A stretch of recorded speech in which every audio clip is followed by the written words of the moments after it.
Hi, I'm Sam LaRoche. This is my poetry page. This is a new poem. It's called The Butterfly Effect.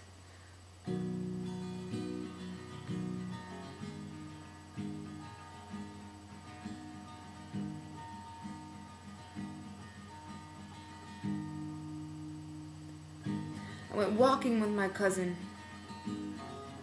when a ghost from my past came walking towards us. He came to collect what I owed.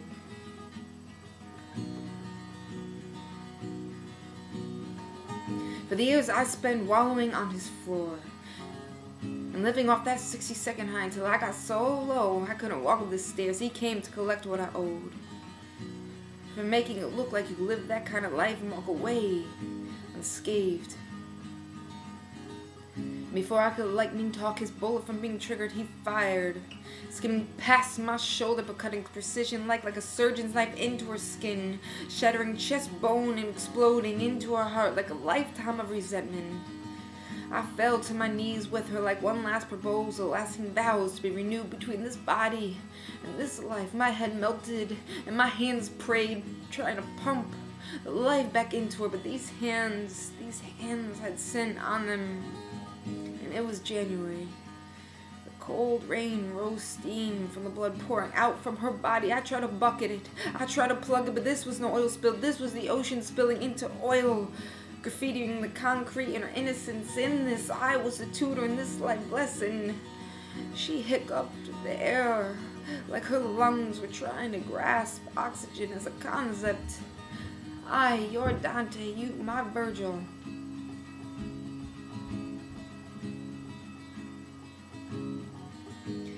My actions were not cause for a hurricane, or stars to fall from the sky and cause small craters in the earth, which people have to step over in Arizona. It was fear and shame that stunted the truth from being spoken. I could have saved somebody. But how was I to know? Our mothers hid our secrets like the candy jar on top of the refrigerator that we always managed to get to. I know that smile, the same one stained with bile, how the enamel eroded from our teeth like emulsion eroding from pictures we could no longer look at.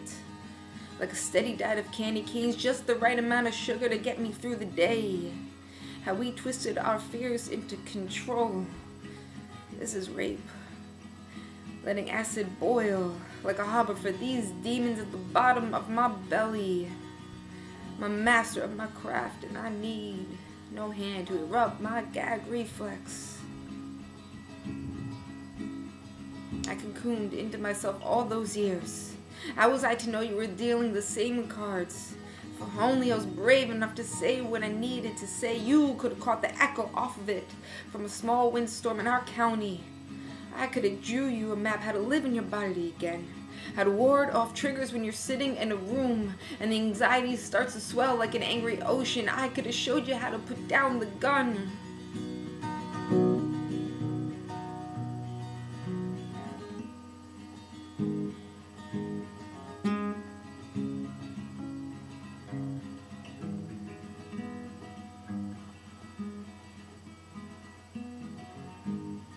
The priest comes to you to read you your last rites on your bed.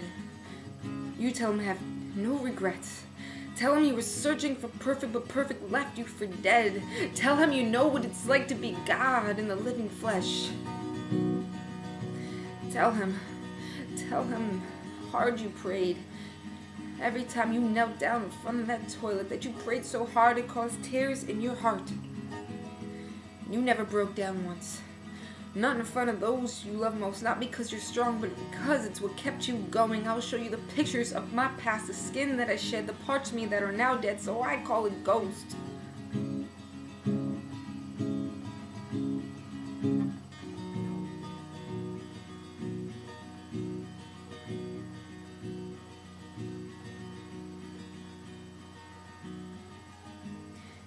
And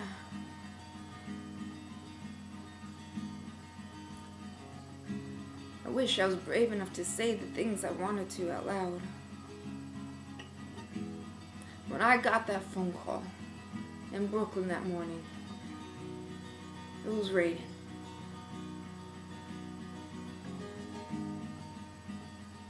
I was told that your heart crawled out onto the floor, looking for its freedom that morning. If I could, I would have traded places with you.